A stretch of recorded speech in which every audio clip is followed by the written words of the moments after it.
impacted by recent tariffs. Now, experts are saying they could impact your cybersecurity. Yeah, consumer investigator Caroline Hicks is on your side, breaking down what you need to know to protect yourself. Many people are unfamiliar with tariff policies, and that's providing cybercriminals an opportunity to take advantage of you. So here's what you should look out for. According to the BBB, there's a scam going around online shopping. You see an ad online, proceed to the website, check out, but then your order does not arrive. When you follow up with the seller, you're told your package is stuck in customs due to tariffs or new international shipping regulations.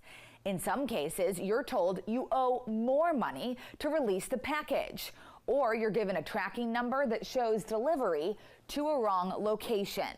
Experts say there are some rare cases where U.S. Customs and Border Protection will charge consumers a processing fee.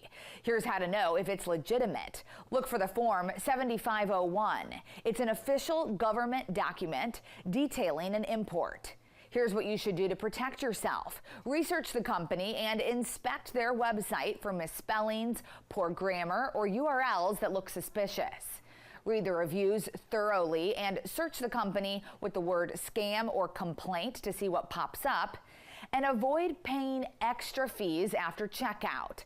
Legitimate sellers won't ask for additional shipping or customs payments. You should also always pay with a credit card and save copies of your order details, like screenshots of the ad, confirmation email, and tracking information.